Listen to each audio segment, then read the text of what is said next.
Good morning Telangana. నేను సంగప్ప. పత్రికల్లో ముఖ్యంగా ఈరోజు రెండు అంశాలు నేను బ్యానర్గా వచ్చాయి. ఒకటి, నిన్న సీఎం కేసీఆర్ కొత్త జిల్లాలకు సంబంధించినటువంటి రోడ్ మ్యాప్పై అధికారులతో ప్రత్యేక సమావేశం పెట్టారు. 2 రోజులుగా ఈ కొత్త జిల్లాలకు సంబంధించినటువంటి కసరత్తు జరుగుతుంది. మరిచెన్నారెడ్డి మానవ వనరుల కేంద్రంలో హైదరాబాద్లోని బిల్డింగ్లో దసరా వరకు కొత్త జిల్లాలు ఏర్పాటు కావాల్సిందని చెప్పి సీఎం అధికారులకు చెప్పారు. జూన్ 20 నాటికి మరోసారి కలెక్టర్లందరూ తుది నివేదిక ఇస్తారు. జూలైలో అఖిలపక్ష సమావేశం ఉంటుంది. ఆగస్టులో ముసాయిదా జాబితా రెడీ అవుతుంది.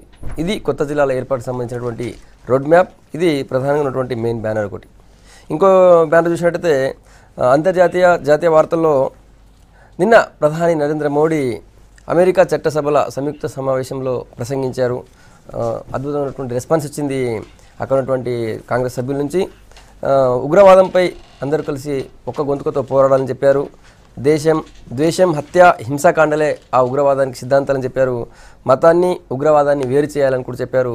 పొరుగున ఉన్నటువంటి పాకిస్తాన్ పేరు తీయకుండా పొరుగున ఉన్నటువంటి గడ్డ నుంచి మాకు ఎట్లా ముప్పు ఉందనే విషయాన్ని కూడా అని చెప్పారు. అది ప్రధానంగా అన్ని పత్రికలు కూడా ఇంకో బ్యానర్గా తీసుకున్నాయి. ఆ తర్వాత ఇతర వార్తలు చూసినట్టయితే మంత్రి కేటీఆర్ అమెరికా పర్యటనలో ఉన్నారు. సొంత గడ్డ రుణం తీర్చుకోండి, అభివృద్ధికి సహకరించని చెప్పి అక్కడ ఉన్నటువంటి ఎన్ఆర్ఐలకు, అక్కడ ఉన్నటువంటి తెలంగాణ వాసులకి నిన్న మంత్రి కేటీఆర్ పిలిపించారు. అది ప్రధానంగా ఉంది. ఇంకో వార్త చూసినట్టయితే నిన్న జేఏసీ స్టీరింగ్ కమిటీ మీటింగ్ జరిగింది. జేఏసీ ఉంటుంది, నిలబడుతుంది, ప్రజల పక్షాన పోరాడుతుందని చెప్పి జేఏసీ చైర్మన్ కోదండరామ్ చెప్పారు. ఇది కూడా ప్రధానంగా ఉన్నటువంటి ఇంకో వార్త. తర్వాత ఋతుపవనాలు ఆల్రెడీ వచ్చేసాయి. కేరళను తాకే నైరుతి ఋతుపవనాలు. సో వర్షాలు కూడా ఆల్రెడీ పడుతూనే ఉన్నాయి. అది ఇంకో వార్త ప్రధానంగా తీసుకుంది. ఇవి మెయిన్ ఉన్నటువంటి న్యూస్. ముందుగా ఈ కొత్త జిల్లాల ఏర్పాటుకు సంబంధించి ప్రభుత్వం చేస్తున్న కసరత్తు, దానికి సంబంధించి మాట్లాడదాం. ఇష్యూపై మాట్లాడేందుకు మనతో కాంగ్రెస్ నుంచి బెల్లయ్య నాయక్ గారు, టీఆర్ఎస్ నుంచి ఎమ్మెల్సీ పాత్ర సుధాకర్ రెడ్డి గారు, బీజేపీ నుంచి ఎండాల లక్ష్మీనారాయణ గారు, తర్వాత టీడీపీ నుంచి కొత్తకోట దయాకర్ రెడ్డి గారు మనతో ఉన్నారు. దయాకర్ రెడ్డి గారు, కొత్త జిల్లాల ఏర్పాటుకు సంబంధించి ఆల్రెడీ దానికి సంబంధించి రకరకాల ఊహాగానాలు వస్తున్నాయి. ఆ పేరు వస్తుంది, ఈ పేరు వస్తుంది, ఒక జిల్లాలో 3, ఒక జిల్లాలో 2 ఇట్లాంటి వస్తుంది కదా. ఒక రకంగా సీఎం నిన్న ఒక దిశానిర్దేశం చేసినట్టున్నారు. ఏ విధంగా ఉండాలి మళ్ళీసారి కలెక్టర్లకి. ఓవరాల్గా ఈ ప్రయత్నాలు ఎట్లా చూస్తారు? కొత్త జిల్లాల ఏర్పాటు, ప్రభుత్వ ప్రయత్నాలు. ముఖ్యమంత్రి గారు బయట మాట్లాడుతున్నట్టు ప్రజా విలువలు కాపాడుతూ భౌగోళికంగా ఆయా జిల్లాల సంప్రదాయము, సంస్కృతి పరిగణలోకి తీసుకొని జిల్లాలు చేయాల్సిన అవసరం ఉంది అని బయట మాట్లాడుతున్నటువంటి మాట. కానీ మరి లోపల ఏం జరుగుతుందో మనకు తెలీదు. ఒకవేళ అదే నిజమైతే డెఫినెట్గా 60 కిలోమీటర్ల పరిధిలో ఒక జిల్లా అనేటువంటి దాన్ని 70 కిలోమీటర్ల పరిధి అనేది కనుక కరెక్ట్గా తీసుకుంటే ఎవరి ఒత్తిళ్లకు లొంగకుండా చేయాల్సిన బాధ్యత ఉంది. ఇక్కడ కన్ఫ్యూజన్ ఏంటంటే, గతంలో మండలాలన్నీ ఒకే కాన్స్టిట్యున్సీలో ఉండాలి, ఏ కాన్స్టిట్యున్సీ ఆ కాన్స్టిట్యున్సీ. ఆ కాన్స్టిట్యున్సీలు కూడా ఒకే జిల్లాలో ఉండాలనేటువంటి కాన్సెప్ట్తో మనకు డీలిమిటేషన్ అప్పుడు చేసినారు. మరి ఇప్పుడు వారు ఒక మాట ఏమంటున్నారంటే, ఏ మండలం ఏ జిల్లాకన్నా వెళ్ళిపోవచ్చు, 2-3 మండలాలు అటు అవతలకి ఇవతలకి కావచ్చు, కాన్స్టిట్యున్సీలు కూడా అటు పార్లమెంట్ అదే పార్లమెంట్లో ఉండాల్సిన ఆ పార్లమెంట్లో ఉంటే కానీ ఆ పార్లమెంట్ పరిధి ఇంకా 2 కాన్స్టిట్యున్సీలు అవతల కలవచ్చు అనేటువంటిది. మరి అది వివాదాస్పదం అవుతుందా? ముఖ్యమంత్రి గారు అన్నీ పరిశీలించాక మాట్లాడుతున్నారా తెలియదు. కానీ అట్లా కాకుండా ఈ పార్లమెంటు పరిధిలో ఆ పార్లమెంటు పరిధి ఉండేటట్టు జిల్లాలు ఏర్పాటు చేసేటువంటి విధానం, ప్రజా సౌకర్యాలు, భౌగోళిక పరిస్థితులు, అక్కడ లభించేటువంటి ఖనిజ సంపద వనరులు, వీటిని పరిగణలోకి తీసుకోకపోతే మళ్ళీ జిల్లాల మధ్యలో చిచ్చు మొదలయ్యేటువంటి ప్రాబ్లం వస్తుంది. ఉదాహరణకు మహబూబ్నగర్ జిల్లా తీసుకుందాం. మహబూబ్నగర్ను ఇప్పుడు మనకు వార్తల్లో వస్తున్నట్టు 3 జిల్లాలు చేయాలనుకున్నప్పుడు నారాయణపేట, మహబూబ్నగర్, నాగర్ కర్నూలు, వనపర్తి ఏదైనా తీసుకుంటే సరి సమానం అవుతాయి. రేడియస్ కానీ, భౌగోళిక పరిస్థితులు కానీ, వాటర్ డిస్ప్యూట్స్ కానీ లేని జిల్లాగా రేపు ఏమున్నా సర్దుకుపోయేటువంటి విధంగా అవుతాయి. అట్లా కాకుండా మళ్ళీ ఇప్పుడు తీసుకొచ్చిన నాగర్ కర్నూలు మన వనపర్తి అంటున్నారు. మనకు కౌబర్డ్ ఫ్లయింగ్ చూసుకుంటే 17-18 కిలోమీటర్లకి ఎక్కువ లేదు రెండింటి మధ్యలో. అటువంటిప్పుడు ఒక ప్రాంతం అంతా ఒక సైడ్ వెళ్ళిపోతే ఇంకో ప్రాంతాలన్నీ కలగలిపోయిపోతాయి. ఇప్పుడు మా నారాయణపేట, ఇప్పుడు మా మక్తలు కానీ ఇవన్నీ తీసుకెళ్ళి ఇంకో వనపర్తిలో కలుపుతాం అనేటువంటి వార్తలు వస్తూ ఉన్నాయి. అది కరెక్టా కాదా నాకు తెలియదు. కానీ ఇప్పటిదాకా మేము ఇంటర్ఫియర్ కూడా అయింది లేదు. అయితే ఆల్రెడీ అఖిలపక్ష సమావేశం పెడతామంటున్నారు. అన్ని పార్టీల ప్రజాప్రతినిధుల యొక్క అభిప్రాయం కూడా తీసుకుంటామంటున్నారు. సరే, ముఖ్యమంత్రి గారు అఖిలపక్ష సమావేశం ఎట్లా ఉంటుందో అనుభవపూర్వకంగా సంగప్ప గారికి తెలుసు, ఇక్కడ ఉన్న సుధాకర్ రెడ్డికి మాకందరికీ కూడా తెలుసు. అందుకు భిన్నంగా ఆలోచన అనేది వచ్చి కనుక నిజంగానే సూచనలు తీసుకుంటే సంతోషం. ఆ భిన్నమైన ఆలోచనతోనే ప్రజాస్వామ్యయుతంగా ఆ జిల్లాలో ఉండేటువంటి నీటి వనరులు, ఖనిజ సంపద, ఆ యొక్క సంస్కృతి సాంప్రదాయాలు, ఈ 4 ఖచ్చితంగా పరిగణలోకి తీసుకోవాలి. అది తీసుకోకపోతే మనోభావాలు దెబ్బతినడంతో పాటు మళ్ళీ డిస్ప్యూట్లు వస్తాయి. ఇప్పుడు ఎట్లాగైతే ఈడ కట్ట కడతాం, ఆడ ఆనకట్ట కడతాం, ఇది కడతామని చెప్పేసి ఫౌండేషన్ వేసి కింది రాష్ట్రం కట్ట చేయడం లేదనేటువంటి వాదనలు వినిపించే ప్రయత్నం చేస్తున్నారో, రేపు జిల్లాల్లో కూడా సక్రమంగా జరగకపోతే నేను ఇంకొక రిక్వెస్ట్ ఏంటంటే, మీరు కలెక్టర్లకు చెప్తా ఉన్నారు, బట్ కలెక్టర్లు ఆ ప్రాంతం మీద ఎందుకు ఉంటుందండి? అందరూ కలెక్టర్లు తెలంగాణ వాళ్ళు కాదు, ఆంధ్రప్రదేశ్లో కాదు, తెలుగువారు కాదు, డిఫరెంట్ ఉన్నారు. ఉన్నప్పుడు వాళ్లకు ఎప్పుడు వాళ్ళ పరిధి ఎంతసేపు ఉన్నా 2 ఏళ్ళ అంతకంటే ఎక్కువ ఉండే పరిధి ఉండదు. ఉన్నప్పుడు దాని మీద భౌగోళికంగా కానీ, ఖనిజ సంపద మీద కానీ, సంస్కృతి సాంప్రదాయాల మీద కానీ ఉండేటువంటి ఆ ప్రాంతంలో ఉండేటువంటి పట్టు కానీ, సామాజిక ఇబ్బందులు ఇవన్నీ కూడా పనిలోకి తీసుకోవాల్సిన అవసరం వాళ్ళకు ఉంటుందా? అదే మీరు ఉద్యమంలో పనిచేసిన వాళ్ళు, లేకుంటే రిటైర్డ్ వాళ్ళు, ఈ ప్రాంతంలో ఎవరైనా తెలంగాణలో ఏ ప్రాంతంలో అన్నా పనిచేయని స్టడీ చేసి ఒక నెలలు స్టడీ చేసి మీరు ఒక ముసాయిదా ఇవ్వండి, ఒక ఆల్టర్నేట్స్ 1-2 ఇవ్వండి, దాన్ని ప్రజల ముందు పెడదాం, దాంట్లో సాధ్యాసాలు చర్చించిన తర్వాత అప్పుడు అఖిల పక్షాన్ని కూడా బిజీ ఒపీనియన్ తీసుకుంటే బాగుంటుంది. రైట్ లక్ష్మణ్, అది కాకుండా ఉంటే కొంత ఇబ్బందులు వస్తాయి. తప్ప మీరు ఎట్లా చూస్తారు? పరిపాలనా పరంగా చిన్న జిల్లాలు కానీ, దేశవ్యాప్తంగా చిన్న రాష్ట్రాలు కానీ పరిపాలనా సౌలభ్యం కోసం అనేటువంటి విషయంలో భారతీయ జనతా పార్టీ స్పష్టంగా ఉన్నది. అదే రకంగా అంటే జిల్లాల ఏర్పాటు సందర్భంగా ఏదైతే వారు అన్నట్టు భౌగోళిక స్వరూపాన్ని, ప్రధానంగా భౌగోళిక స్వరూపాన్ని పరిగణలోకి తీసుకోవాల్సినటువంటి అవసరం ఉంది. అప్పటి వరకు ఉన్నటువంటి ఏదైతే కేంద్రానికి దగ్గరగా ఉండి మరి ఆ కేంద్రంతో అనుబంధం ఉన్నటువంటి వాటిని కూడా ఆ రకంగా పరిగణలోకి తీసుకోవాల్సినటువంటి అవసరం ఉంది. అదే రకంగా ఈ జిల్లాల ఏర్పాటు ప్రస్తావన, ఈ కసరత్తు ఏదైతే జరుగుతూ ఉన్నదో ఈ సందర్భంగా అక్కడ ఉన్నటువంటి జిల్లా కేంద్రం ఫలానా దగ్గర అవుతుంది అన్నప్పుడు అక్కడ ఉన్నటువంటి ల్యాండ్ వాల్యూ అప్రిషియేషన్ అయ్యేటువంటి అవకాశం ఉంది. ఆ అప్రిషియేషన్ అనేటువంటిది అప్పటి వరకు నుంచి ఇప్పటిదాకా ఏది దానికి సంబంధించినటువంటి ఏ జిల్లా కేంద్రం అవుతుంది ఏదైతే రాలేదు. అది ఏదైతే స్పష్టంగా రాలేదు. కాకపోతే సహజంగా ఇప్పటి వరకు పరంపర ఏదైతే ఉన్నదో కొందరికి మాత్రం ఆ రకమైనటువంటి సూచన లోపాయకారిగా ఉండేటువంటి పరిస్థితి ఉంటుంది. అక్కడ భూమిపుత్రులు సంవత్సరాల కొద్దీ, దశాబ్దాల కొద్దీ, తరతరాలుగా వ్యవసాయం చేసుకుంటున్న వాళ్ళు అక్కడ ఉన్నటువంటి పరిస్థితుల్లో అమ్ముకొని నష్టపోయేటువంటి అవకాశం ఉంటుంది. ఆ ట్రాన్సాక్షన్స్ కొన్ని రోజులు ఈ స్పష్టత వచ్చే వరకు క్లోజ్ చేయడమే ఉత్తమం అనేటువంటిది నా అభిప్రాయం. రైట్, మీరు లాస్ట్ మాట్లాడండి. బెల్లయ్య గారు, కొత్త జిల్లాల ఏర్పాట్లు అవసరం. అయితే ఆ కొత్త జిల్లాలు ప్రజా ప్రయోజనం కోణం నుంచి ఉండాలనేది కాంగ్రెస్ పార్టీ అభిప్రాయం. ఎందుకు ఈ మాట అంటున్నానంటే, టీఆర్ఎస్ రాజకీయ ప్రయోజనం కోణం నుంచి చాలా కాలంగా పనిచేస్తుంది. గత 2 సంవత్సరాలుగా ప్రభుత్వాన్ని కూడా ఆ కోణం నుంచి నడిపిస్తున్నది. కాబట్టి కొత్త జిల్లాల ఏర్పాటు 1912 సంవత్సరంలో 7 లక్షల జనాభాకు ఒక జిల్లా ఏర్పాటు చేయబడ్డది. అప్పుడు ఆ తర్వాత సరే కొంత జిల్లాలు పెంచుకున్నాం కానీ పూర్తి స్థాయిలో పెరగలే. ఇవాళ 30 లక్షల నుంచి 50 లక్షల మంది ఉన్నారు ఒక్కొక్క జిల్లాకు. దాన్ని తగ్గించి మనం ప్రజలకు అందుబాటులో ఒక 20 లక్షల జనాభాకు సరిపోయేటటువంటి ఒక జిల్లాను ఏర్పాటు చేసుకుంటే బాగుంటుంది. దాంతోపాటు మండలాలను కూడా దాదాపు ఒక 74 కొత్త మండలాలను ఏర్పాటు చేసే ప్రయత్నం ప్రభుత్వం చేస్తున్నది. అది కూడా మంచిదే. అది 40 నుంచి 70 వేల జనాభా ఉండాలని చెప్పి భావిస్తున్నది. అది కూడా 25 నుంచి 40 వేలకు కుదిస్తే బెటర్. మండలాలకు సంబంధించినటువంటి జనాభాను కూడా అది కుదించడం వల్ల ఎక్కువ మందికి అందుబాటులో ఉండేటటువంటి అవకాశం ఉంటుంది.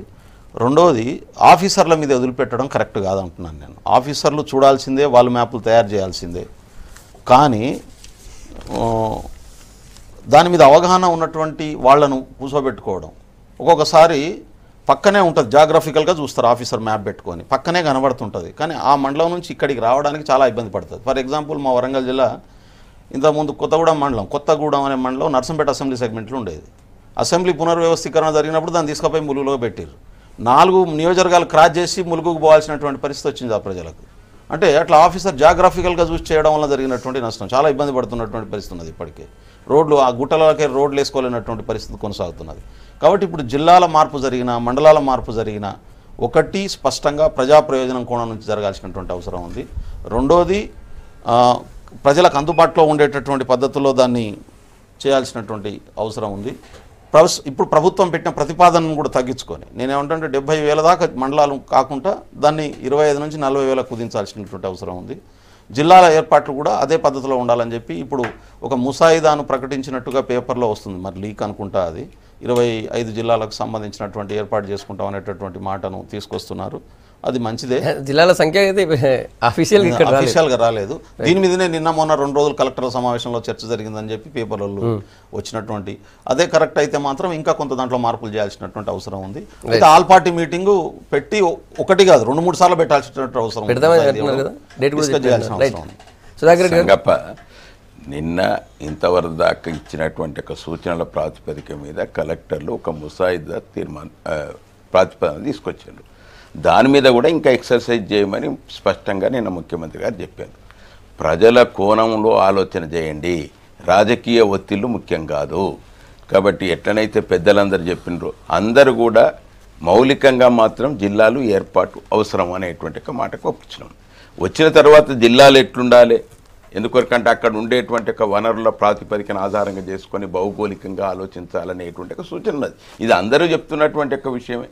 కాబట్టి అందరూ చెప్పినటువంటి ఒక విషయాన్ని ఆధారంగా చేసుకునే జిల్లాలు ఏర్పడతాయి. కాబట్టి మండలాలు ఏర్పడ్డా జిల్లాలు ఏర్పడ్డా అందరం కూడా ఒకే అభిప్రాయంతో ఉన్నాం. ఎందుకంటే అందరికీ పరిపాలనా సౌలభ్యం కొరకే జిల్లా ఉంటుంది. కాబట్టి నేనైతే 60 ఏళ్ళ నుంచి చూస్తున్నా. మాకు సిద్దిపేట 20 కిలోమీటర్ల దూరం ఉంటుంది, మాకు కరీంనగర్ జిల్లా కేంద్రం. కాబట్టి ఆ రకంగా ఇబ్బందులు ఎదుర్కొన్నటువంటి ఒక విషయం 60 ఏళ్ళ నుంచి ఇదే రకంగా ఆలోచన చేస్తూ వస్తుంటే ఇప్పుడు ఒక ప్రతిపాదన వస్తుంది. కాబట్టి దానికి అనుగుణంగా అందరం కూడా దాన్ని వినియోగించుకోవడానికి అవకాశం వస్తుంది.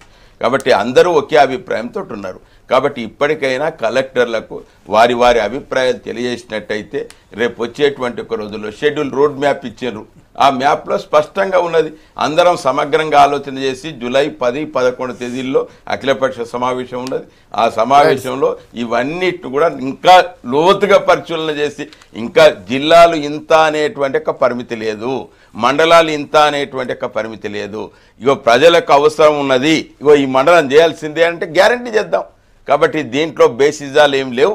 కాబట్టి ఎవరికి కూడా ఏ ఇబ్బంది లేకుండా అందరం కలిసికట్టుగానే మొదటి నుంచి మా యొక్క సిద్ధాంతమే అది.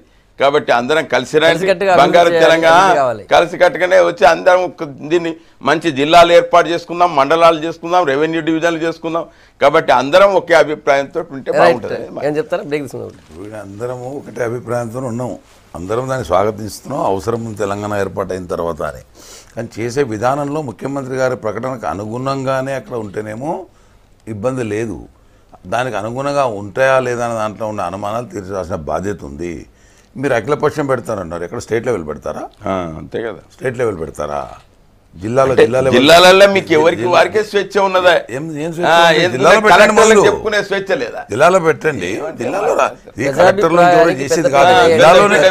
రాజకీయ ఒత్తిడి లేదు అని అంటున్నారు. అరే రాజకీయ ఒత్తిడి ఎవడు కూడా చేయదలుచుకోలేదు, చెయ్యము. మరి భౌగోళికంగా దానికి ఉండాలంటే జిల్లాలో చర్చ జరగనివ్వండి. వింటున్నాం జిల్లాలో ముఖ్యమంత్రి గారి స్పష్టంగా ముఖ్యమంత్రి గారి ఆదేశాలు పాటిస్తున్నారా లేదా కలెక్టర్లను చివరికి ముఖ్యమంత్రి గారి దాకా వచ్చేదాకా పెండింగ్ పెట్టాల్సిన అవసరం లేదు అంటున్నా. జిల్లాలనే ఒక అఖిలపక్షము గంటనో 2 గంటలు చేసిన తర్వాత అవి పంపితే బాగుంటుంది. అవి పంపకుండా కలెక్టర్లకే వచ్చి ఉత్తమించి పెడితే ఈ కలెక్టర్లు శాశ్వతం కాదు. అక్కడ భౌగోళికంగా కానీ సామాజికంగా కానీ మన యొక్క సాంప్రదాయాల పక్కన కానీ ఖనిజ సంపద కానీ పూర్తి పట్టు ఉండజాలదు. అందరూ తెలంగాణకు సంబంధించిన వాళ్ళు ఉండరు. కాబట్టి నేను అదేమంటే కలెక్టర్ల కంటే ముందే కూడా ఒక కమిటీ వేసి ఉంటే బాగుండేది. సరే అంతర్గతంగా ఆయన ఏమైనా వేసుకున్నాడో సీఎం గారు వర్కౌట్ చేసినారో చేసిండొచ్చు, చేస్తే వెళ్ళండి. కూడా చేయకపోతే మీరు వాళ్ళ మీదే పూర్తిగా అటువంటి సమాచారం తెప్పించుకోమని అంటున్నాం. తప్పుపడడానికి అవకాశం ఎక్కడుంది మీకు? నిన్న ముఖ్యమంత్రి గారు సమావేశంలో స్పష్టంగా అడిగారు, మీరు ప్రజాప్రతినిధులతో సంప్రదింపులు చేసిండ్రా అనేటువంటి ఒక మాట వచ్చింది. కాబట్టి రేపు ఇంకా జూన్ 30లోగా ఆయా జిల్లాలలో ఉండేటువంటి ఒక ప్రజాప్రతినిధులతోటి కలెక్టర్లు సమావేశం ఏర్పాటు చేస్తారు. అందరూ అన్ని పార్టీలకు సంబంధించినటువంటి ప్రజాప్రతినిధులు ఉన్నారు. వాళ్ళతోటి సమావేశం నిర్ణయించే జూన్ 30లోగా ఒక నివేదిక తయారు చేసి కలెక్టర్ ఇక్కడ చీఫ్ సెక్రటరీకి సిఎల్ఆర్కి ప్రజాప్రతినిధులు అంటే వారి ఉద్దేశం కానీ ముఖ్యమంత్రి గారి ఉద్దేశం కానీ ఎమ్మెల్యేలు మాత్రమే. అంటే ఎమ్మెల్యేలు అన్ని పార్టీల వరకు సంబంధం ఉన్నారు కదా, వాళ్ళు ఎమ్మెల్యేలు అని చెప్పుకుంటారు. నిన్న జేఏసీ స్టీరింగ్ కమిటీ మీటింగ్ జరిగింది. గత 2-3 రోజుల్లో జరుగుతున్నటువంటి ఈ గందరగోళం తర్వాత జేఏసీపై వస్తున్న విమర్శలపై నిన్న కోదండరాం స్పందించారు. చైర్మన్గా ఆయన ప్రజా సంక్షేమం లక్ష్యంగా మా పోరాటం కొనసాగుతుందని చెప్పారు. జేఏసీ కూడా ఉంటుందని కూడా చెప్పారు. విమర్శలు మంత్రులు వాళ్ళు చేసిన విమర్శలకు నేను సమాధానం చెప్పాల్సిన అవసరం లేదు, కానీ నేను అపాయింట్మెంట్ అయితే అడిగాను సీఎంకి 2 సార్లు అని కూడా చెప్పారు కోదండరాం గారు. ముందు బెల్లనాయక్ గారు ఎట్లా చూస్తారు? జేఏసీ అయిపోయింది, పని అయిపోయింది కదా అని చెప్పి మంత్రులు అంటున్నారు. జేఏసీతో ఇంకా తెలంగాణ కోసం పోరాటం చేసిరా, అయిపోయింది, మళ్ళీ జేఏసీ ఎందుకని మంత్రులు అంటున్నారు. నిన్న జేఏసీ ఉంటుంది, ప్రజా సంక్షేమం కోసం పోరాడుతుందని చెప్పి, ప్రజల పక్షాన్ని పోరాడుతుందని చెప్పి కోదండరాం గారు అన్నారు. వాళ్ళ బయట విమర్శలు కాంగ్రెస్ వాయిస్ గాను లేకపోతే ఇంకో ప్రతిపక్ష వాయిస్ గాను మారింది జేఏసీ ఇంకో విమర్శ. అంటే ఇక్కడ 2-3 అంశాలు మనం మాట్లాడుకోవాల్సిన పరిస్థితి వస్తుంది. అట్లా అనుకుంటే టీఆర్ఎస్ పార్టీ ఏర్పాటు చేసినప్పుడు కూడా తెలంగాణ రాష్ట్రాన్ని సాధించడం కోసం ఒక సంఘంగా మొదలై రాజకీయ రంగంలో ప్రవేశించడం కోసం 3 నెలల తర్వాత దాన్ని పార్టీ రిజిస్ట్రేషన్ చేసుకున్నటువంటి పరిస్థితి. తర్వాత అవసరం అనుకుంటే దీన్ని అవసరం లేదనుకుంటే ఇప్పుడు తెలంగాణ వచ్చింది, మరి టీఆర్ఎస్ను రద్దు చేసిరు అట్లా అనుకుంటే. దాని అధ్యక్షుడు చెప్పాడు తెలంగాణ వచ్చిన తర్వాత ఫక్త్ రాజకీయ పార్టీగా మారుతుంది, మారింది అని చెప్పారు. అందుకనే నేనేమంటున్నా అంటే ఇక్కడ జేఏసీ ఏర్పడ్డటువంటి సందర్భాన్ని మనం దృష్టిలో పెట్టుకోవాల్సినటువంటి అవసరం. జేఏసీ డిసెంబర్ 9 ప్రకటన తర్వాత డిసెంబర్ 23 మళ్ళీ ఒక ప్రకటన వచ్చిన తర్వాత కేసీఆర్ గారు అన్ని పార్టీలు, అంటే అప్పటికి టీఆర్ఎస్ తెలంగాణ కోసం కొట్లాడుతున్నటువంటి టీఆర్ఎస్ సంఘాలు పార్టీలు ఎవరికి వారిగా పనిచేస్తున్నటువంటి సందర్భంలో అందరినీ సమన్వయం చేసి ఒక శక్తిగా మనం మారకుంటే ఇవాళ కేంద్ర ప్రభుత్వాన్ని ఒప్పియలేము, కేంద్ర ప్రభుత్వం మీద ఒత్తిడి తీసుకురాలేము, తెలంగాణను తెచ్చుకోలేము అనేటటువంటి ఒక కోణం నుంచి అందరినీ ఏకం చేయడం కోసం ఒక సమిష్టిగా ఒక శక్తిగా తెలంగాణ సమాజం అంతా ఏకం కావాల్సినటువంటి అవసరం ఉందని భావనతోని జేఏసీని ఏర్పాటు చేసుకోవడం జరిగింది. సరే, ఆ రోజు ఉన్నటువంటి వాళ్ళు కోదండరాం గారు బెటర్ క్యాండిడేట్, నాన్ కాంట్రవర్షియల్, సిన్సియర్గా ఉన్నాడు మొదటి నుంచి తెలంగాణ కోసం అనే ఉద్దేశంతో కేసీఆర్ గారు ఏర్పాటు చేశారు. కేసీఆర్ గారు ఇనిషియేషన్ తీసుకున్నారు. కేసీఆర్ గారు పిలువగానే అందరూ వచ్చి ఎందుకు జాయిన్ కావాలి, కానటువంటి వాళ్ళు కూడా ఉన్నటువంటి పరిస్థితి ఉంది కదా. కాబట్టి కేసీఆర్ గారు ఇనిషియేషన్ తీసుకున్నారు. జానారెడ్డి గారి ఇంట్లో కూర్చొని మాట్లాడిన తర్వాత జానారెడ్డి గారు కేసీఆర్ గారు కలిసి మాట్లాడి జేఏసీని ఏర్పాటు చేసి అన్ని పార్టీలను కలిసి, అటు బీజేపీని కానీ ఇటు న్యూ డెమోక్రసీని కానీ అన్ని పార్టీ తెలుగుదేశాన్ని కానీ అన్ని పార్టీలు దాంట్లో భాగస్వామ్యమైనవి. నెక్స్ట్ డే కళింగ భవన్లో జరిగినటువంటి సమావేశంలో మొత్తం రాష్ట్రంలో ఉన్నటువంటి ప్రజా సంఘాలు పార్టీలు జేఏసీని ఏర్పాటు చేద్దామనే ప్రతిపాదన జానారెడ్డి గారిది, కోదండరాం కేసీఆర్ గారిది. కానీ జేఏసీ కోసం అందరు కలిసి డిక్లేర్ చేసినటువంటి పరిస్థితిని మనం గమనించాల్సినటువంటి అవసరం. డిక్లేర్ చేసిన తర్వాత ఆ రోజు 2 విషయాలు జేఏసీ చాలా స్పష్టంగా చెప్పింది. ఏర్పడ్డ రోజే తెలంగాణ రాష్ట్రాన్ని సాధించుకుందాం, తెలంగాణ రాష్ట్రాన్ని పునర్నిర్మించుకుందాం అనేటటువంటి మాట. అదే పనిని తెలంగాణ ఏర్పడిన తర్వాత, సరే తెలంగాణ కోసం పోరాడుతున్నటువంటి క్రమంలో అంతర్గత రాజకీయాలు ఏం జరిగినాయి, తెలుగుదేశం పార్టీని ఎట్లా కొట్టిరు, కాంగ్రెస్ పార్టీని రాకుండా ఎట్లా ఏ రాజకీయ ఎత్తుగడలు వేసిరు, ఇవన్నీ కాంట్రవర్షియల్ ఇష్యూస్. ఇప్పుడు మనం దాని అవసరం లేదు. అయితే ఇవాళ తెలంగాణ ఏర్పడిన తర్వాత జేఏసీ పూర్తి స్థాయిలో దాంట్లో టీఆర్ఎస్ కూడా బయటకు వచ్చింది, మేము ఉంటలేమన్నారు, కొన్ని సంఘాలు కూడా బయటకు వెళ్ళిపోయినాయి. కానీ ఉన్నటువంటి సంస్థలు పునర్నిర్మాణం విషయంలో మేము స్పష్టమైనటువంటి విధానంతో తెలంగాణను ఏ ప్రయోజనాల కోసం అయితే తెలంగాణ రాష్ట్రాన్ని సాధించుకున్నామో ఆ ప్రయోజనాల కోసం పనిచేస్తామని చెప్పి గత 2 సంవత్సరాలుగా వాళ్ళకు తోచినటువంటి పద్ధతుల్లో ప్రజలకు ఉపయోగపడే పద్ధతుల్లో యాత్రలు చేస్తున్నారు, ప్రభుత్వానికి సలహాలు ఇస్తున్నారు, సూచనలు ఇస్తున్నారు, మాట్లాడుతున్నటువంటి పరిస్థితి ఉన్నది. 2 సంవత్సరాలు అయిపోయినటువంటి సందర్భంలో కోదండరాం గారు తన అభిప్రాయాన్ని జేఏసీ చెప్పినటువంటి పరిస్థితి. మొత్తం మంత్రులంతా కూడా, క్యాబినెట్ అంతా కూడా ఒక బిషపు నాగు బయటకు వచ్చి మాట్లాడుతుందనేటటువంటి పద్ధతిలో ఒక విధ్వంసకరమైనటువంటి దాడి కోదండరాం గారి మీద చేయడం చాలా దుర్మార్గమైనటువంటి పరిస్థితి, చాలా బాధాకరమైనటువంటి పరిస్థితి. ఇవాళ తెలంగాణ ప్రజలందరూ బాధపడుతున్న పరిస్థితి తీసుకొచ్చారు. విమర్శ చేస్తే స్వీకరించడానికి, సూచన చేస్తే అది యాక్సెప్ట్ చేయడానికి సిద్ధంగా లేకపోవడం అనేటటువంటిది ఇవాళ ఒక రకమైనటువంటి ఒక అహంభావపూరితమైనటువంటి వాతావరణం రాష్ట్ర ప్రభుత్వానికి, రాష్ట్ర మంత్రివర్గానికి కనబడుతున్నటువంటి పరిస్థితి ఉంది. స్పందించాలి, కేసీఆర్ గారు స్పందించి చెప్పాల్సినటువంటి అవసరం ఉంది. నిన్న కూడా కోదండరాం గారు ఏంది, ప్రజలకు ఉపయోగపడే పద్ధతిలో తెలంగాణ ప్రజలకు మేలయ్యే పద్ధతిలో ఎట్లా పనిచేయాలో ఆ కార్యాచరణ ప్రకటించాడు. జేఏసీ నాయకులు ఎవరు విమర్శించలేదే, ఇష్టం వచ్చినట్టు మాట్లాడలేదే. ఆయనేమో ప్రజలకు ఉపయోగపడే సూచన చేస్తే మీరేమో ఆయన వ్యక్తిగతంగా దాడులు చేస్తున్నటువంటి పరిస్థితి. ఇది ఎట్లా సరైనది అవుతుంది, ఎట్లా పద్ధతి? జేఏసీ తర్వాత ఉండాల్సినటువంటి అవసరం లేదనేటువంటి హక్కు టీఆర్ఎస్ నాయకులకు లేదు. రెండో విషయం అంటే జేఏసీ ప్రజా సంఘాల వేదికగా రాజకీయ పార్టీలతో కలిసి మమేకమై ఉద్యమంలో ముందు నడిచినటువంటి విషయం వాస్తవం. ఉద్యమ లక్ష్యం తెలంగాణ రాష్ట్ర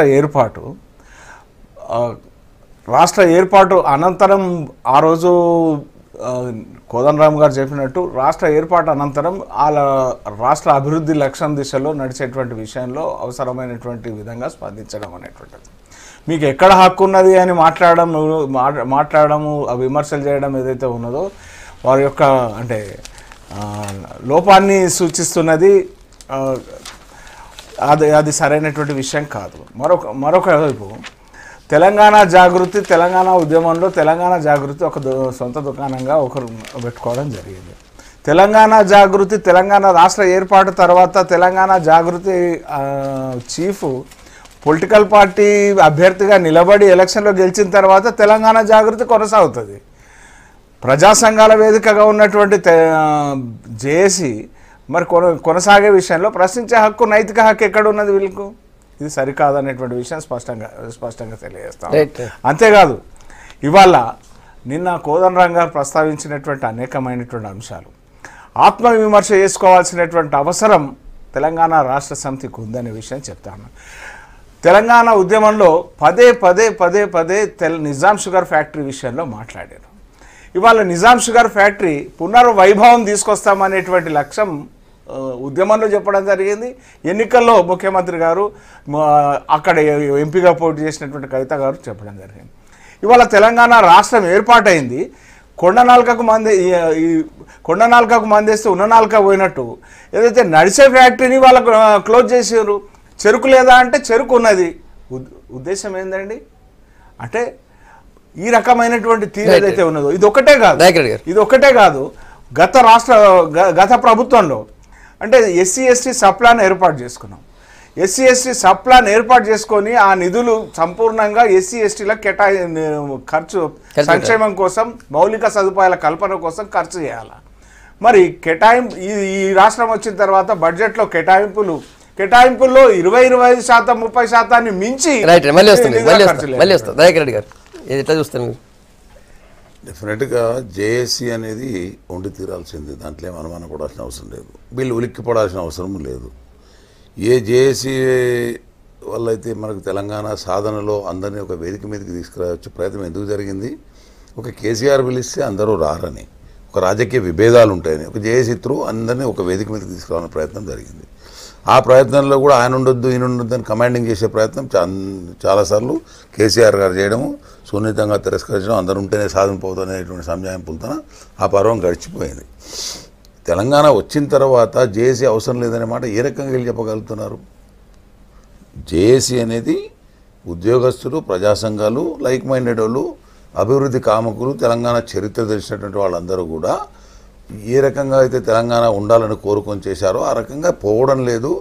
ఒకసారి ఆలోచన చేసుకోండి ఎక్కడ తప్పిదాలు జరుగుతున్నాయో. ఇంకోటి కోదండరాం గారు ఈరోజు చెప్పలే తప్పిదాలు. 6 నెలలు ప్రభుత్వం ఏర్పడిన 6-7 నెలల తర్వాతనే స్లోగా ఆయన వాయిస్ మనము ఈ రకంగా పోతే మళ్ళీ అందరం ఇంటర్ఫియర్ కావాల్సి వస్తుంది, మరో ఉద్యమం చేసే ప్రయత్నం జరుగుతుంది, ఇట్లా కాకుండా సరిదిద్దుకోవాల్సిన అవసరం ఉంది మనం అనేటువంటి చాలా సందర్భాలు చెప్పినారు. సో సరిదిద్దుకున్నారా లేదా అంటే దానికి జవాబు తెలంగాణను వ్యతిరేకించిన వాళ్ళు, తెలంగాణ ఉద్యమంలో పాల్గొనని వాళ్ళు, తెలంగాణ ఉద్యమం గురించి అసలే తెలియని వాళ్ళు ఇలా ఆయన మీద దాడి.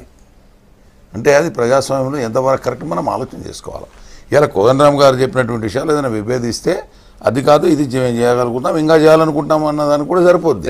అలా కాకుండా ఆ దాడి చేయడం అనేది అహంకారపూరిత చర్య ఖచ్చితంగా మనం అనుకోవచ్చు. ఎందుకంటే నీకు తెలంగాణ ఉద్యమంలో కీలకమైన ఘట్టం ఏదండి చెప్పండి? మిలియన్ మార్చ్ కాదా? మిలియన్ మార్చ్ ఇప్పుడు ప్రభుత్వం ఏర్పడ్డది. ప్రభుత్వం ఏర్పడకు నేనేం చేస్తా? ఇప్పుడు ప్రభుత్వం మీరు ప్రజా సంస్థ విమర్శ చేస్తాడది విమర్శను ఆయన ఏదో తట్టుకోలేను. సుధాకర్ రెడ్డి కూడా ఆసనం అక్కడి నుంచి వచ్చినోడే, టీచర్ ఉన్నోడే, ఉద్యమంలో ప్రజా సంఘాల తరఫునో లేకుంటే ఉద్యోగ సంఘాల తరఫున పోరాడినోడే మరి అలా ఈ రకంగా మాట్లాడే పరిస్థితి తెచ్చినట్టే దాంట్లో ఉన్న స్వార్థమే నాకు అర్థం కాలేదు. ఇలా జేఏసీ ఏమంటున్నది? ప్రభుత్వాన్ని సరైన గాడిలో నడవనప్పుడు మేము సరి చేసే సూచనలు ఇచ్చేటువంటి ప్రయత్నమే చేస్తున్నాం అనేది వాళ్ళు అంటున్నారు. అన్నదాన్ని స్వీకరించలేకపోయినప్పుడు నేను అదే అడుగుతున్నా, మిలియన్ మార్చ్ సందర్భంగా ఏం జరిగింది? కేశవరావు గారిని, కేసీఆర్ గారిని ఏ రకంగా చేసిండ్రు? ఎవరు ఆదుకున్నారు ఆ రోజు చెప్పండి? సరే, మనం ఉద్యమంలో జరిగిందని పోవడం కంటే కూడా అంటారు ఇప్పుడు జేఏసీ ఉంటుందా లేదా ఉండాలా లేదా అని బయటపడతా ఉన్నది. ప్రజా సంఘాలను కానీ వీళ్ళనందరినీ వాడుకొని తన గద్దెనెక్కాలనేటువంటి ఒక ఏకైక ఆలోచనతో ఆయన దళితులు ముఖ్యమంత్రి కానీ బయటపడతా ఉన్నది. ప్రజా సంస్థలు అనేటువంటివి ఇప్పటికైనా ఎగ్జిస్టెన్స్ ఉంటూనే ఉంటాయి. కోదండరామ్ గారు ఏమన్నారంటే రాష్ట్ర ప్రభుత్వం ఏర్పడంగానే నేను రాష్ట్ర ప్రభుత్వంలో టీఆర్ఎస్ పార్టీలో విలీనం చేయ ఒక వాచ్ డాగ్ లెక్క ఉంటా అనేటువంటి ఒక మాట మాట్లాడాను. అందరం కూడా హర్షించినాం. మా అటువంటిలో అయితే చాలా సంతోషించినాం. ఎందుకంటే ప్రభుత్వం చేస్తున్నటువంటి ఒక తప్పిదాలు ఏవైతున్నాయో ఎప్పటికప్పుడు ప్రజల దృష్టికి తీసుకొస్తాడు, బాగా చేస్తాడు అనేటువంటి ఒక సంతోషం కలిగింది. కానీ మొన్న స్టేట్మెంట్కు నిన్నటికి చాలా మార్పు వచ్చింది. చూసినా మంత్రుల దాడి చేసిన వల్ల మార్పు వచ్చింది పత్రికా విలేకరులకు వచ్చేవారు. కాబట్టి ప్రజా సమస్యల మీద మంత్రుల దాడికి పత్రికా విలేకరులలో ఏం మార్పు వస్తుంది? అది మార్పు వచ్చింది కాబట్టి అట్లా మాట్లాడాడు.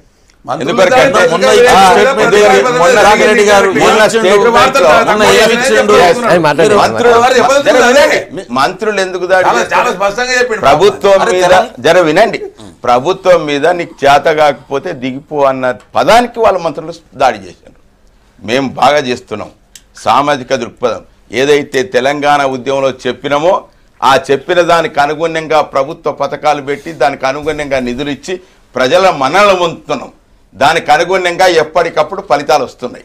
ఆ రకంగా మేము పాలన చేస్తా అంటే మమ్మల్ని దిగిపోమ్మంటావా, నీ సంగతి ఏంది అనేటువంటి రీతిగా మంత్రులు చెప్తున్నారు. కాబట్టి దానికి నిన్న మాట్లాడండి. నిన్న ప్రెస్ కాన్ఫరెన్స్లో ప్రజా సమస్యల మీద ఎప్పటికప్పుడు స్పందిస్తా అంటున్నాం. అదే స్పందించమనే కోరుతున్నాం మేము. ఇగో ఇక్కడ పొరపాటు జరుగుతుంది, ఇగో నీ పథకాల వల్ల నువ్వు ఎస్సీ ఎస్టీ సప్లాన్ మా లక్ష్మణ మాట్లాడింది కదా, దాని మీద మాట్లాడు. ఎస్సీ ఎస్టీ సప్లాన్ కింద ఎన్ని నిధులు రావాలి, ఆ నిధులలో మీరు ఈ బడ్జెట్లో ఎంత ఖర్చు పెట్టినరు అనేటువంటి దాని మీద నిర్దిష్టంగా మాట్లాడితే దానికి జవాబిస్తాడు మంత్రి. ఆ రకంగా ఉండాలి తప్ప రాజకీయ కోణంలో ఆలోచన చేసి మాట్లాడితేనే సూచన ఇవ్వండి, సూచన ఇవ్వండి. మేము ఏదైనా వేగంగా మాట్లాడితే ఏదైనా సూచన ఇవ్వమంటే ఎట్లా మాట్లాడొస్తారు? ఫస్ట్ డే చాలా స్పష్టంగా చెప్పిండు ఆయన. ఈ 2 ప్రజల గురించి మాట్లాడితే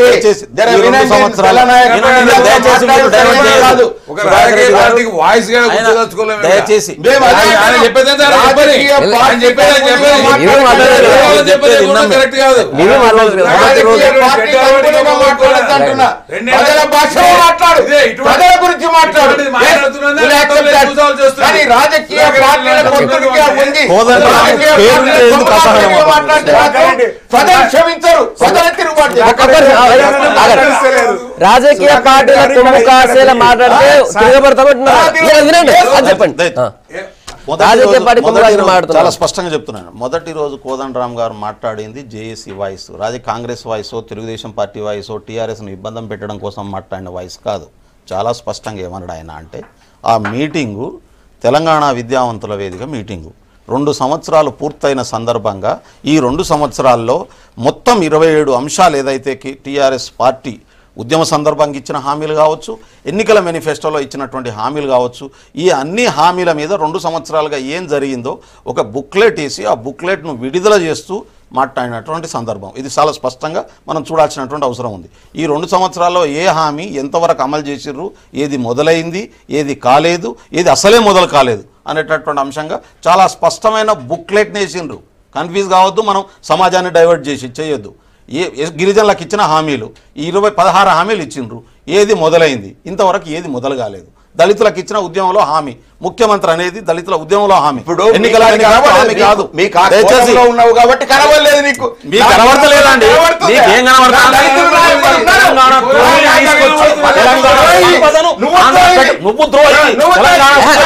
వ్యతిరేకంగా పనిచేసిన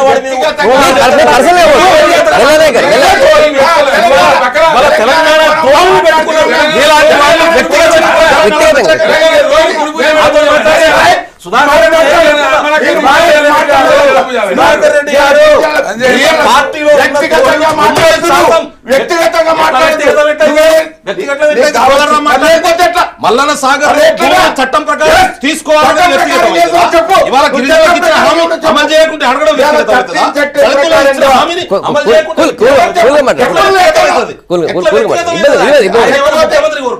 ఆయన ఏమైనా ఎంపీ కోరుకోరు, మీరు ఇస్తారంటే మీరు ఎంపీ ఇస్తారంటే రిజెక్ట్ చేసండి కోదండరామ్. ఆయన ప్రజల పక్షాన్ని నిలబడతా అన్నాడు, ప్రజల కోసం మాట్లాడతా అన్నాడు.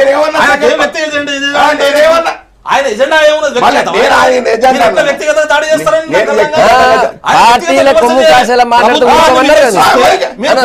వ్యక్తిగత దాడి చేసి నాగు అన్నారు.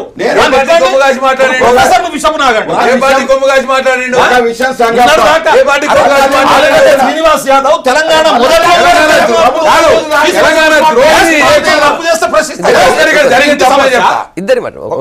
ఎట్లా మాట్లాడుతుంది? వ్యక్తిగత దాడి కోదండరామ్ గారు ఎక్కడ కూడా మాట కేసీఆర్ మాట్లాడలేదు. ప్రభుత్వం చేసిన తప్పును విమర్శించిండు, ప్రభుత్వం చేస్తున్న మిస్టేక్స్ ను విమర్శించిండు. కానీ టీఆర్ఎస్ నాయకుల్ని కానీ, గౌరవ కేసీఆర్ గారిని కానీ, కేటీఆర్ గారిని కానీ, హరీష్ రావు గారిని కానీ, కవిత గారిని కానీ, మా సుధాకర్ రెడ్డి గారిని కూడా ఒక్క మాట అనలేదు.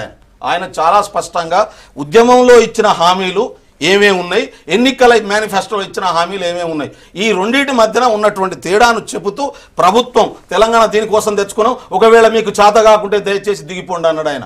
ఇది ప్రతిపక్షాలు చెప్పిన మాట కాదు, ప్రజల తరపున ఆయన మాట అన్నాడు. దాన్ని కూడా మీరు జీర్ణించుకోకుండా వ్యక్తిగత దాడి మీరు దిగి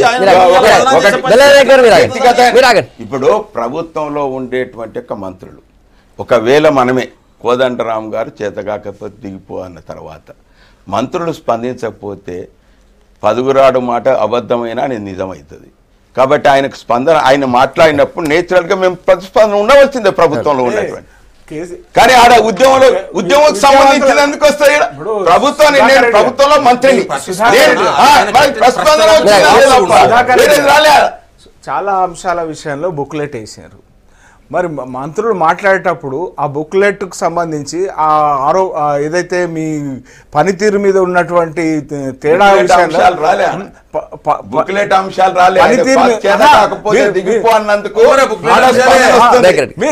మిగతా అంశాలను బేస్ చేసుకోండి.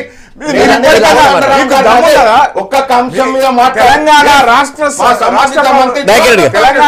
సమితి ప్రభుత్వానికి దమ్మున్నదా? డీటెయిల్ ప్రాజెక్ట్ రిపోర్ట్ పెట్టండి, డీటెయిల్ ప్రాజెక్ట్ రిపోర్ట్ పెట్టండి. నిజాం షుగర్స్ ఇప్పుడు కోదండరామ్ గారు బుక్లెట్ వేసిన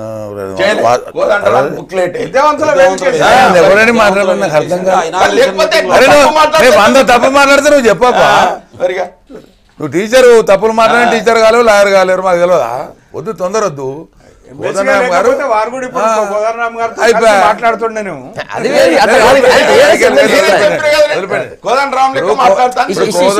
కోదండరామ్ గారు బుక్లెట్ లో కొన్ని విషయాలు చెప్పినారు.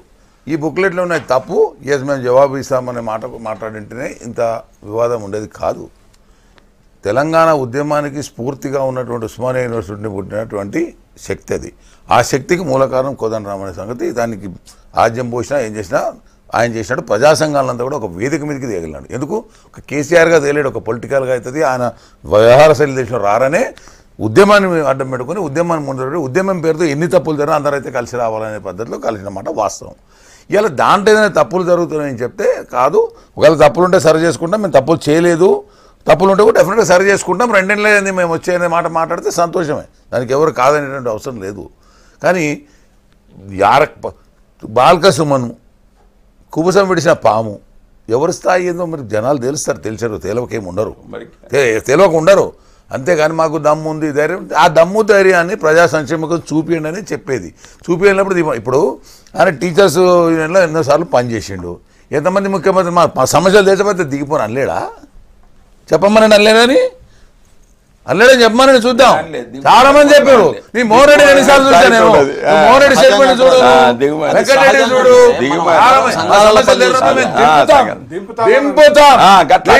దింపుతామన్నాడు. అనలేదు. మనం ప్రజల ఆకాంక్షల కోసం తెలంగాణ ఏర్పాటు చేసుకున్నాం. మా అభిప్రాయం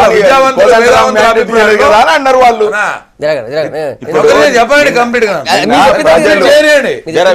మధ్య అవకాశాలు ఇచ్చే పరిస్థితి మాట్లాడతాడంట. మీరు మేము గమనించినట్టు గమనించిందే చెప్పాలి. ప్రజలు గమనిస్తాంటే ప్రజలు mandate ఇచ్చిన వరకు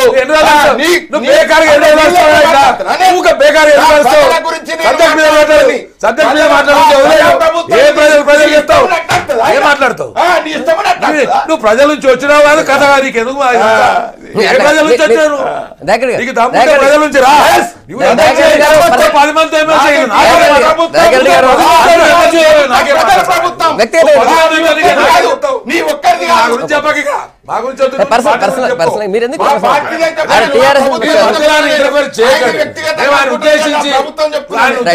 మాట్లాడడం లేదు చర్చ మీద దృష్టి పెట్టి అంతే డైవర్ట్ చేసి గందరగోళం చేసే ప్రయత్నం చేస్తే సర్చిస్తారని కూడా అనిపించారు. వారు చెప్పిన దాంట్లో ఆయన ఏమన్నాడు, తెలంగాణ సమాజం కోసం మొదటి నుంచి పనిచేసినటువంటి కానీ మేధావులు కానీ కూడగట్టిన వాళ్ళు కానీ ఇవాళ ప్రభుత్వం పనితీరులో ఈ లోపాలు ఉన్నాయంటున్నారు కానీ బుక్లెట్ వేసిండ్రు. ఆ పనితీరు సరి చేసుకోకపోతే దింపుతాము, దాంట్లో తప్పేం లేదు. ఎందుకు దిగుతామా, మేము సక్రమంగా చేస్తున్నాము, ఇదిగో మీరు ఇక్కడ ఇవ్వని జవాబు ఇస్తామని దాన్ని విడిచిపెట్టి వ్యక్తిగత వాళ్ళు చేసి వ్యక్తిగత వాళ్ళు చేస్తున్నమాట ఇది మాట్లాడాలి.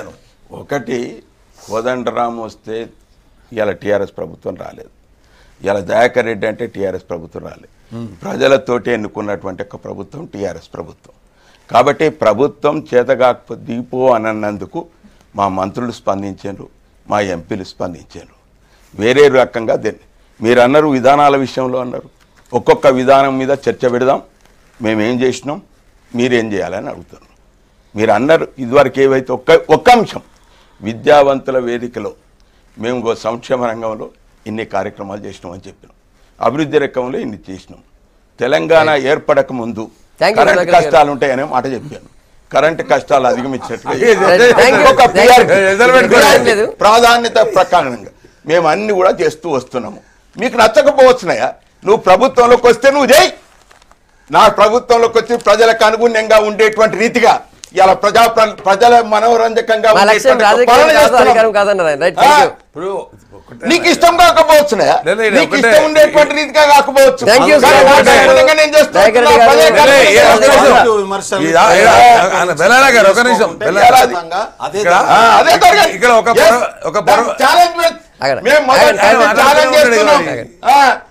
ప్రజలకు కోదండరాం గారు తప్పంటూ చేసింటే తెలంగాణ వ్యతిరేకులను పార్టీ లో చేర్చుకున్నప్పుడు